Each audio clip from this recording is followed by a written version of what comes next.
Mesdames, Messieurs, bonsoir. Il est 20h. Voici les titres du journal. À la une de l'actualité, fratricide au quartier Diamaguène de Saint-Louis, un immigré tue son grand frère à coups de coupe-coupe. Avant de prendre la fuite, le présumé meurtrier est activement recherché par la police. Affaire bébé Seynabou Mbaye, le père de cette fille âgée de 4 ans décédée suite à des blessures, revient à la charge après la sortie du directeur de l'hôpital principal sur nos antennes. Saliou Mbaye campe sur sa position et remet toujours en cause le diagnostic des médecins de la célèbre structure sanitaire. Avis aux consommateurs, le lait contaminé est bien arrivé au Sénégal. Cependant, les services du ministère du Commerce retirent le produit des officines et grandes surfaces. SOS consommateurs crie au scandale, un scandale qui éclabousse Lactalis, le géant de l'agroalimentaire français. Vers des perturbations dans le secteur de la santé, le SAMES annonce une grève de 3 jours à la fin de ce mois. Les blouses blanches veulent la satisfaction de leur plateforme revendicative. Enfin, religion, la 54e édition de la Ziara de Thierno Mountaga Tall célébrée ce week-end à Louga. La capitale du Ndiambour refuse du monde. Présentement, la cérémonie officielle est en cours. Alou Seynou Diagne se rend en ligne.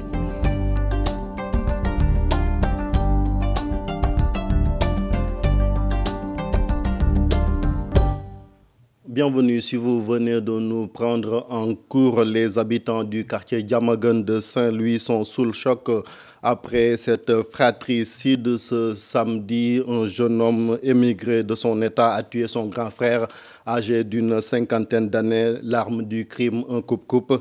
Le corps de la victime a été transporté à l'hôpital régional pour autopsie et le présumé meurtrier a pris la fuite. Détail avec Ousseynou Diop. Le drame s'est produit à Diamaguène, Soukoumar, dans la nuit du vendredi au samedi 13 janvier 2018. Un jeune immigré de 30 ans a froidement poignardé l'aîné de la maison du nom de Moussaba, âgé de plus de 50 ans. Selon les témoins sur place et nos sources policières, la victime aurait reçu plusieurs coups de coupe-coupe sur différentes parties du corps avant de succomber. Après son forfait, le jeune homme de 30 ans a pris la fuite et la police est toujours à sa recherche. Selon toujours nos sources, la vente d'un terrain serait à l'origine de l'altercation entre les deux frères. Le corps de Moussaba a été transporté à l'hôpital régional de Saint-Louis par les sapeurs-pompiers, mais dans le quartier de Diamaguène, la tristesse et la désolation sont visibles sur tous les visages. Affaire bébé Seynabou Mbaye, le père de cette fillette âgée de 4 ans, persiste et signe. Son enfant est décédé à cause d'une erreur sur le diagnostic des médecins de l'hôpital principal. Il prend du coup le contre-pied du directeur de cet établissement sanitaire qui soutenait hier que l'hôpital n'a pas de responsabilité sur la mort de sa fille. Fatou Bintou Conté est allée à sa rencontre. C'est la petite Seynabou, décédée à l'hôpital principal de Dakar suite à de graves brûlures.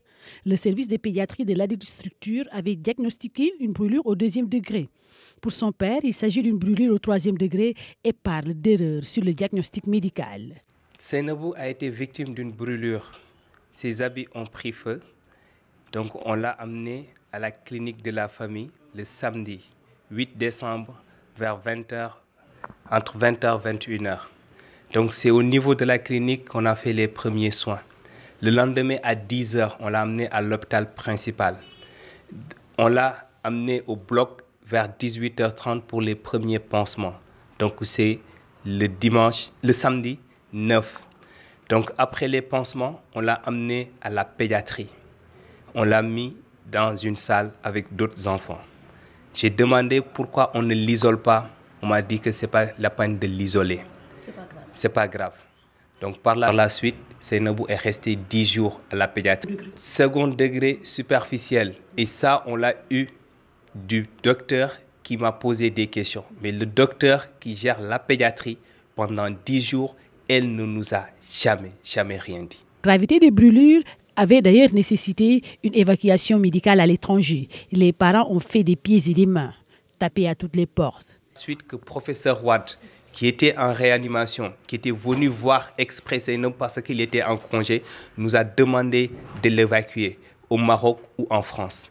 Et il nous a expliqué qu'au Maroc, c'est moins cher qu'en France. Donc, essayez de trouver avec le Maroc. Et il y a deux possibilités. Soit vous payez de votre propre poche environ 70 000 euros, c'est à peu près 50 millions, ou soit vous demandez une prise en charge au niveau de l'État. Donc, on a essayé de demander une prise en charge au niveau de l'État. On a écrit plusieurs correspondances avec le résumé médical de Seynabou. On a envoyé ces correspondances à la présidence, à la Fondation Servir le Sénégal, au ministère de la Santé, au ministère de l'Intérieur. C'est par la suite que le général de l'hôpital est venu voir Seynabou. Et quand on lui a demandé, il dit que c'est le Premier ministre qui lui a demandé de faire un rapport sur Seynabou. Rien n'a été fait à ce niveau. Finalement, la petite fille rend l'âme. Même pour obtenir le corps, ce fut la croix et la bannière. L'enfant est décédé le 7. Oui, après tout ça, moi, j'ai dit, je mets tout dans le compte de ce qui devait arriver. Après, moi, je demande qu'on me donne le corps pour que j'aille l'enterrer à Tivaouane pour qu'elle repose en paix. Elle est décédée le dimanche 13h30. On n'a pas pu avoir le corps le dimanche. La sortie du général qui dit que l'enfant était dans une autre structure et qu'on l'a reçu et il fallait faire une forte réanimation, c'est ce qui m'a fait le plus mal. Parce que moi, si j'avais reçu le corps le dimanche, personne ne m'aurait entendu. Si j'avais reçu le corps le lundi, personne ne m'aurait entendu. Le père précise que si le directeur de l'hôpital principal persiste dans ses dénégations, il compte porter plainte. Compte porter plainte si le général persiste sur ce qu'il a dit. Le général a bien dit que Seynabou a été reçu venant d'une autre structure en situation très compliquée. Il fallait réanimer. Alors que Seynabou a passé 10 jours à la pédiatrie en faisant rire tout le monde. Il faut noter qu'au Sénégal, il y a une véritable problématique de la prise en charge des grands brûlés. L'infection reste la principale cause des décès. Je vous le disais en titre, le lait contaminé à la salmonelle est bien arrivé au Sénégal. Ce produit fabriqué par le géant laitier français Lactalis, ce Lactalis qui est éclaboussé par ce scandale. Le ministère du Commerce dit avoir saisi plus de 1000 cartons et 9000 boîtes d'une valeur de 52 millions de francs CFA. Ils sont présentement transmis au laboratoire pour analyse Récimam Biram Diouf. Aucun cas de contamination n'est pour l'heure signalé au Sénégal où le lait incriminé destiné à l'alimentation humaine et surtout les produits laitiers, infantiles et céréaliers a commencé à être retiré des rayons des commerces. Retrait au niveau de 4 principaux importateurs que sont relève le journal Enquête qui cite Issa Wade, le responsable de la division consommation à la direction du commerce intérieur. Il s'agit de Cophase, Laborex, Sodiform et Duopharm qui détiennent, ajoute Issa Wade, 95% du marché de lait infantile. Une quantité de 1648 cartons et 9848 boîtes d'une valeur de 52 millions de francs CFA ainsi retirées. Des analyses sont en cours au niveau de laboratoires dont celui de l'Institut Pasteur et celui de l'Institut de technologie alimentaire. Les distributeurs pharmaceutiques et parapharmaceutiques ont aussi eu à faire des lettres de retrait pour les pharmacies selon le journal. En France, où 37 cas ont été confirmés officiellement selon France TV Info, des centaines de parents de nourrissons ont porté plainte. Lactalis devra reprendre tous les lots de lait infantile produits dans son usine en Mayenne, affectés par la contamination à la salmonelle. Signalé aussi qu'en Espagne, selon RTL, un premier cas a été signalé. Pour commenter cette affaire, nous sommes en ligne avec Maître Massorna Kane. Maître, bonsoir. Oui, bonsoir. Vous êtes le président de SOS Consommateurs. Quelle est justement votre réaction après avoir appris la présence de ce lait ici au Sénégal? Oui, ma réaction est d'abord que je suis très mécontent de la façon dont cette affaire a été gérée au Sénégal. Parce que lorsque les autorités sénégalaises ont reçu, disent-ils, une note d'information, une note confidentielle le 28 décembre 2017, donc ça fait 15 jours, on aurait dû avertir tout de suite les consommateurs. Au lieu de faire des actions dans la confidentialité entre le ministère du Commerce, le ministère de la Santé, on nous a dit que le centre antipoison aussi a été saisi et la direction de la pharmacie. Tout ça, c'est très bien, mais on aurait dû immédiatement, et qu'on a reçu l'information, on aurait dû immédiatement avertir les consommateurs, parce que l'un des droits fondamentaux des consommateurs, c'est d'abord le droit à l'information et ensuite le droit à la sécurité, notamment la sécurité sanitaire des aliments. Donc, je ne peux pas comprendre et accepter que les autorités sénégalaises aient eu cette information dès le début, depuis le 28 décembre, et qu'on n'ait pas tout de suite averti tous les consommateurs en leur disant « N'achetez pas ces laits-là parce que c'est contaminé, c'est en train d'être retiré en France ». Ça, c'est ce qu'on aurait dû faire dès le départ. Il ne s'agit pas de faire peur aux gens. Et même s'il faut leur faire peur et faire de la prévention pour qu'il n'y ait pas de cas d'infection, il faut avertir tout de suite le consommateur. C'est son droit. C'est le droit à l'information. Qu'il soit averti tout de suite que ce produit est dangereux et à titre préventif, il s'arrête d'acheter. Le Sénégalais est raisonnable. Si on lui dit tout de suite ce produit qui est en grande surface ou bien en pharmacie ou dans les officines ou dans les hôpitaux, c'est un produit qui est retiré en France, qui est dangereux, mais les gens s'arrêtent de l'acheter et de le consommer, de le faire consommer surtout à leur bébé. Donc ça a été une faille. À notre avis, il faut désormais qu'on avertisse immédiatement les consommateurs pour que les gens puissent prendre leurs dispositions. Quel est votre constat sur le terrain, puisqu'il y a des responsables des grandes surfaces et des officines qui ont démenti la présence du lait dans le rayon? Et vous, qu'est-ce que vous avez constaté sur le terrain? Vous savez, il est avéré que ce lait-là est en circulation et en vente au Sénégal. Ça, au moins, c'est incontestable. Personne ne le nie.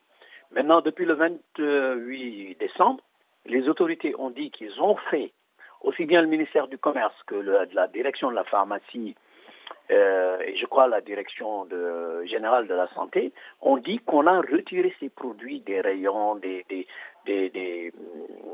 pharmacies, des grandes surfaces, etc.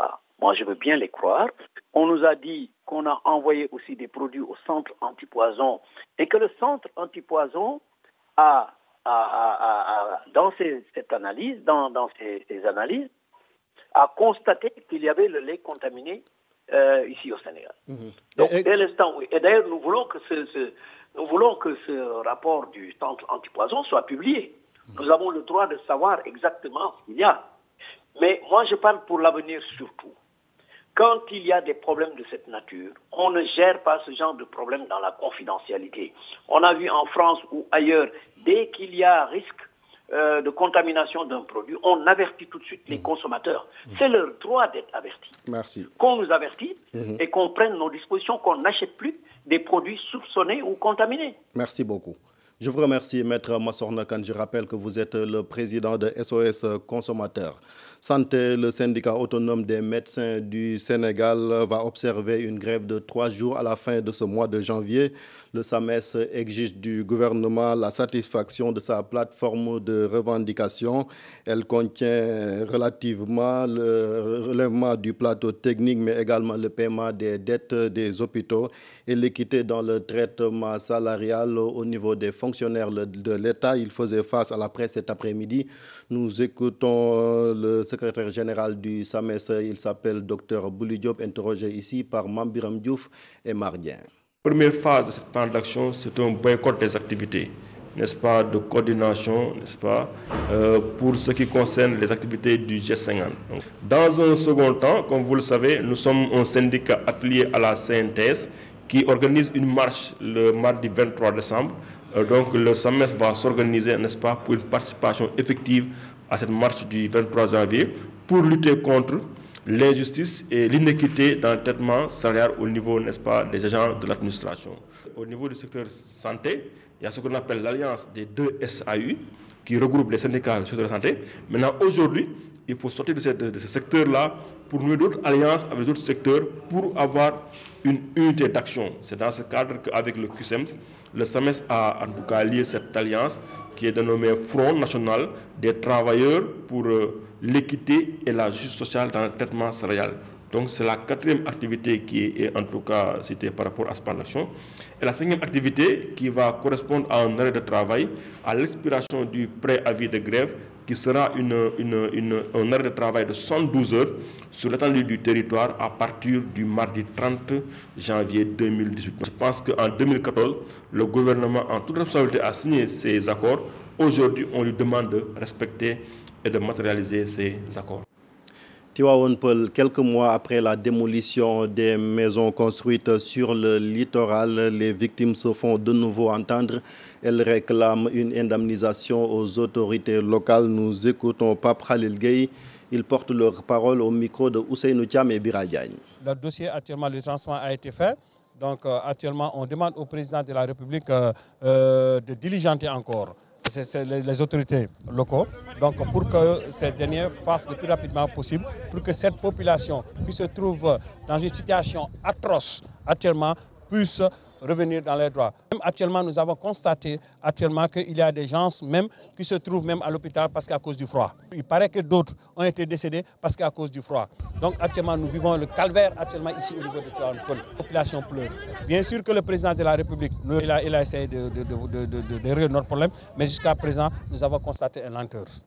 Et pour cette lenteur-là, nous demandons à toutes les autorités de nous aider afin que cette population qui se trouve dans une détresse extrême de retrouver leurs droits. Religion, la 54e édition de la Ziara de Thierno Mountaga Tall se déroule présentement à Louga. La capitale du Ndiambour a refusé du monde et la cérémonie officielle se déroule présentement. Nous sommes en ligne avec Alousseynou Diagne. Bonsoir Alousseynou. Oui, bonsoir Chérif Dia. Où en est-on? Alors, on n'a pas encore commencé le discours, tout simplement parce qu'il y a énormément de monde et énormément de hautes personnalités. Et on peut déjà commencer par les citer. On commence d'abord par le khalife général de Tijane, il va ici Mansour, lui-même qui vient d'arriver. Vous savez que cette 54e édition est dédiée à Al-Amin. Al-Amin, qui de son vivant n'a jamais raté une seule édition de cette ziara. Et aujourd'hui, le khalife général de la famille omarienne est très réconforté puisqu'il a perdu un ami, certes Al-Amin, mais il retrouve également un autre frère, c'est Serigne Baïsi Mansour. Donc la cérémonie officielle ne va pas tarder à commencer et nous avons aujourd'hui le ministre de l'Intérieur Ali Ngouille Ndiaye qui conduit la délégation gouvernementale. Il a à ses côtés Abdoulaye Bibi Baldé, ministre de la Communication, Aminata Mbengue Ndiaye, ministre de l'Élevage, Moustapha Diop, ministre de l'Industrialisation et des petites et moyennes industries et maire de Louga, entre autres personnalités. Mais déjà, sachez aussi que toute la famille omarienne installée au Sénégal et au Mali, notamment à Bandiagara, Kounoukari ou encore à Nioro du Sahel, là même où le symptôme de la Ziara est dédié, Thierno Mountaga Nahatal a vu le jour en 1897, avant de quitter ce bas monde en 1957, enterré d'abord au cimetière abattoir sur les instructions de son jeune frère Thierno Rotal, puis exhumé et transféré à Louga présentement depuis 1985, qui repose ici. C'est cette Ziara aujourd'hui qui se poursuit. Et en tout cas, il y a énormément de monde chez Ziara. Nous y reviendrons certainement. C'est sûr que de grands moments de communication, nous allons le vivre ici à Louga ce soir. Merci Alousseynou Diagne. Le rappel à Dieu de Serigne Sidi Mokhtar Mbacké a également affecté les fidèles mourides vivant en Europe, ceux de France surtout. Ils ont organisé une cérémonie de récital de Coran pour leur manière de rendre hommage au 7e khalife général des Mourides. La cérémonie a eu lieu à la résidence Khadim Rassoul, située à Aulnay-sous-Bois. Une manière surtout de revenir sur le travail accompli par Serigne Sidi Mokhtar Mbacké, nous dit notre correspondant en France, Ibrahima Kamara. À Aulnay-sous-Bois, dans le département 93, se sont réunis les Mourides comme chaque vendredi. À l'instar de tout le Sénégal, ici aussi, le rappel à Dieu du khalife général des Mourides s'est fait sentir.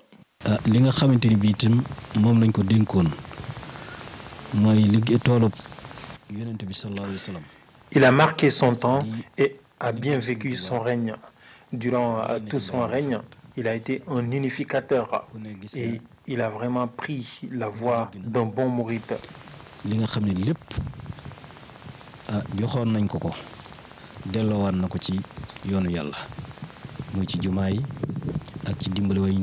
Tout ce qui l'intéressait, c'est de rassembler tous les musulmans, sans distinction de confrérie.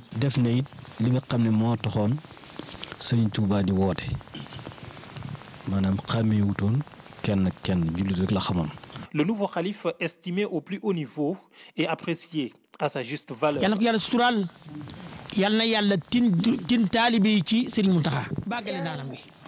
Nous prions pour le nouveau calife.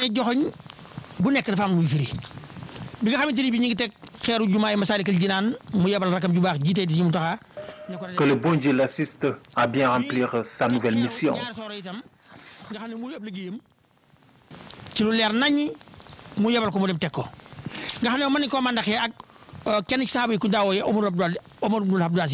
Après la prière du vendredi, des récitals de Coran ont marqué aussi la maison dite Kër Serigne Touba, en la mémoire du défunt calife Serigne Sidi Mokhtar Mbacké radiyallahu ta'ala anhu.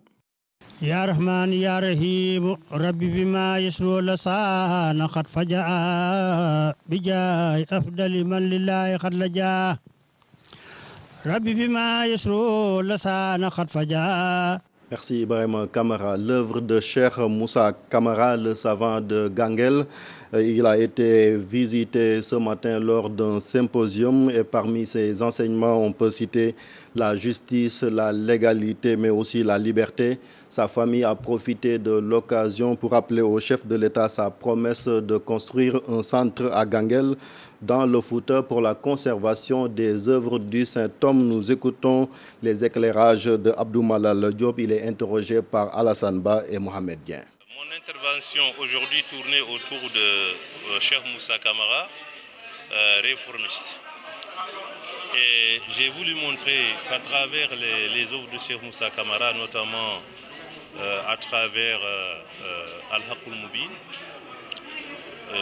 d'autres ouvrages tels que At-Tamyiz Bayn al-Ashraf wal-Atraf, à travers Zuhur al-Basatin fi Tarikh al-Sawadin, à travers Akhsar al-Raghibin, à travers Al-Fajr al-Sadiq et d'autres livres, et notamment ses correspondances avec les Français, montrer que Cheikh Moussa Kamara avait tenté, en s'appuyant sur son engagement, à changer la société du Fouta, la société sénégalaise et la société africaine. Nous, ce que nous voulons installer maintenant, ne pas seulement apprendre ses œuvres, mais essayer de changer, de transformer ses visions, de transformer ses pensées en une école de pensée qu'il faudra effectivement mettre en action. Parce que rien ne sert de comprendre si ce qu'on a compris, on ne le met pas en action. Voilà. C'est ainsi qu'il a lutté aussi pour l'égalité et la justice entre les gens. Parce qu'au Fouta, à l'époque et jusqu'à présent, c'était la stratification sociale où certaines castes étaient pratiquement mises à l'écart des autres. Et il a montré dans ses écrits que tout le monde avait une même origine. Donc il ne faut pas que les gens s'enorgueillissent pour dire moi je suis tel ou tel, nous tous nous sommes les mêmes. Si on repart par exemple sur la fierté nègre, il a dit aux gens de ne pas avoir le complexe de dire que nous sommes des noirs. Le centre de Cheikh Moussa Kamara, si on l'exploitait et on le réhabilitait, aurait pu servir de lieu de conservation d'ailleurs de tous les manuscrits sénégalais, des érudits sénégalais. Au moins le Sénégal aurait bénéficié d'un centre national qui attirerait dans de bonnes conditions les chercheurs de tous les horizons. Et donc le président l'avait promis comme ils ont dit, et je sais que s'il veut immortaliser son action, s'il veut immortaliser son image, je pense que c'est l'occasion qu'il faut saisir. En politique, l'initiative pour des élections démocratiques attend la réponse du président de la République sur les conditions posées avant de participer aux concertations politiques prévues ce mardi. Du côté de l'APR, on invite l'opposition à savoir raison garder. Reportage Alassane Ba et Mohamed Dien. Leur position est d'ores et déjà connue. Rien n'a changé là-dessus, sauf si le chef de l'État répond de manière favorable à leur requête. Je pense que le président de la République va mettre en exergue peut-être la réflexion que nous lui avons soumise. S'il réfléchit sur les éléments que nous lui avons donnés et qui se trouvent sous ses yeux et que d'ici mardi, il règle ces questions, il n'y a pas de problème. Mais s'il n'arrive pas à régler ces questions d'ici mardi, je vois mal comment l'initiative pour des élections démocratiques pourrait siéger à la table de concertation du processus électoral. C'est regrettable de ne pas vouloir assister aux concertations C'est l'avis de Pape Maël Thiam. Je crois que c'est le cadre le mieux approprié pour n'est-ce pas, discuter des modalités n'est-ce pas, aidant à la transparence des élections.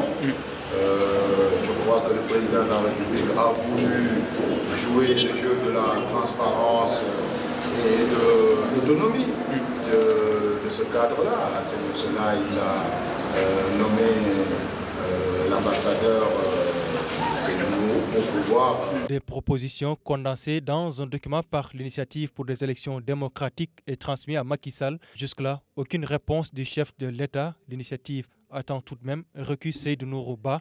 Il nous faut désigner 3 éléments pour chaque entité. Nous avons proposé que la mouvance présidentielle désigne un élément, que l'opposition incarnée par l'Initiative pour des élections démocratiques désigne un élément, et que la société civile également désigne un élément. Ce qui reviendrait, disons, à un trio arbitral, si vous voulez, qui pourrait présider, n'est-ce pas, les travaux de la concertation. Le deuxième élément a trait au fait que nous avons dit que jamais au Sénégal, qu'on accepte maintenant qu'un ministre chargé des élections partisan soit vraiment l'arbitre. Si chacun campe sur sa position en disant que je ne dialoguerai pas tant que avant c'était... il voulait d'abord transformer le cadre en un tribunal, ce qui n'est pas possible. Bon, maintenant, on parle de personnalité neutre. Je crois qu'ici, ce n'est pas le paramètre le plus important. Le paramètre le plus important, c'est à la sortie de ce dialogue-là, que nous soyons d'accord sur le processus électoral. Le processus électoral ne concerne pas seulement une frange de l'opposition. La reprise des concertations sur le processus électoral est programmée mardi prochain. L'Initiative pour des élections démocratiques a, elle, décliné sa position et compte le 9 février prochain faire une marche nationale. Culture, la réalisatrice Binta Goudiaby présente ce soir Niema au canal Olympia de Dakar, un film qui relate l'histoire d'une fille victime de divers abus. Ce n'est pas tout car cette actrice et mannequin y évoque également l'exploitation des femmes de ménage, un thème d'actualité selon elle. Aïssatou Païfal et Modou Diop sont allés à sa rencontre. Niema, c'est une histoire comme on en voit tous les jours, inspirée de faits réels. Dans ce film, Binta Goudiaby dénonce les violences sous toutes ses formes à travers l'itinéraire des domestiques. C'est un film, une histoire réelle que j'ai écrit à propos de ma propre famille. Donc, c'est l'histoire de mes parents.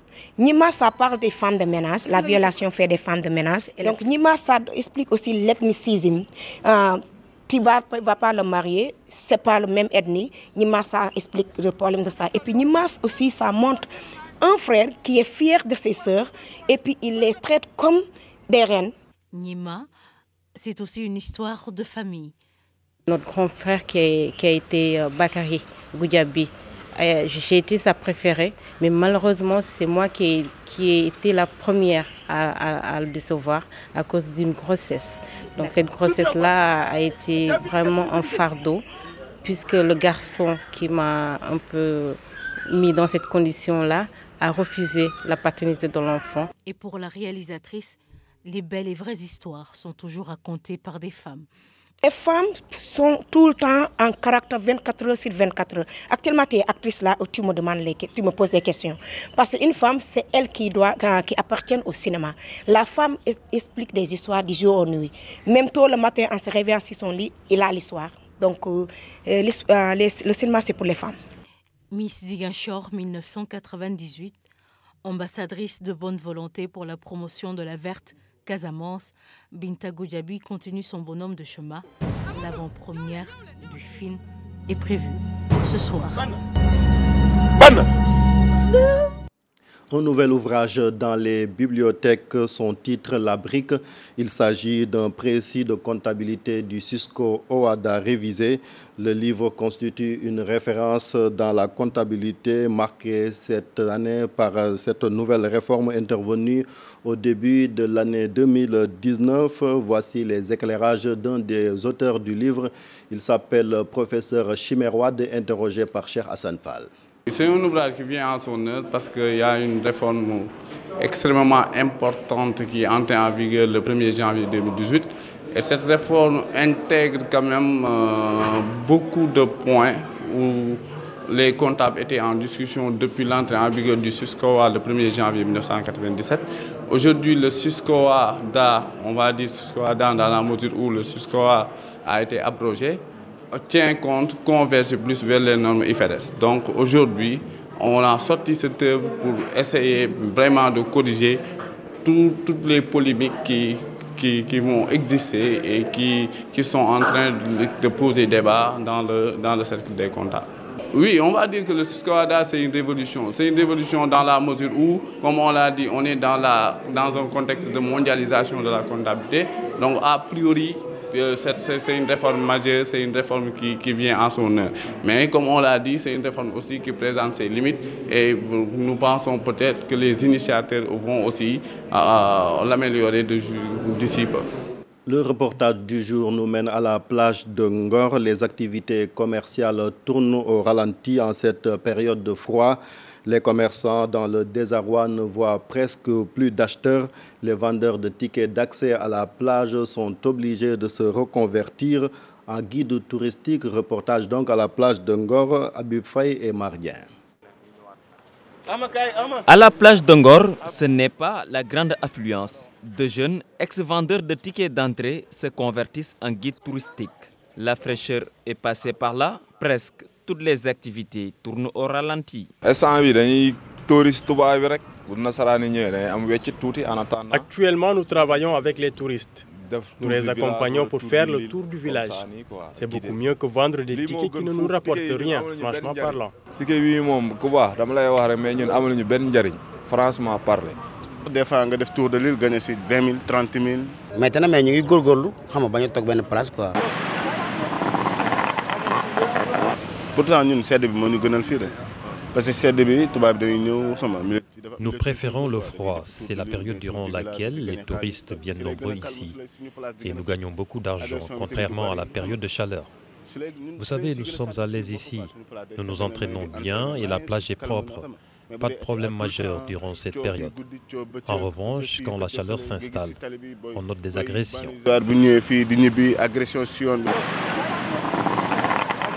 Ibou Keïta, vendeur à la sauvette, explique que ses bénéfices sont en baisse. Des acheteurs, il en voit rarement. Il n'y a pas assez de clients. Des fois, ce n'est pas à la place seulement que je vends des habits. Des fois, je rentre pour aller voir les filles qui sont à la maison. Des fois, je tape la porte pour demander à les filles s'ils ont besoin des habits. Non loin de là, l'étal de Diatou. Son travail au quotidien, vendre du poisson grillé. Une activité au point mort en cette période. Je pense que c'est à cause de la fraîcheur et de la conjoncture. C'est dur et c'est vraiment dur. En période d'été, j'ai beaucoup plus de bénéfices, contrairement à l'hiver. L'hiver, une dure période pour les vendeurs établis sur la plage de Ngor. Le manque de clients et la conjoncture leur posent problème. Par contre, ceux qui vendaient les tickets trouvent refuge chez les touristes pour avoir de quoi subvenir à leurs besoins. Cet élément met fin à cette édition. Merci de l'avoir suivi. Je vous souhaite de passer d'excellents moments en compagnie des programmes de la télévision Futur Média. À très bientôt sur cette antenne. Au revoir.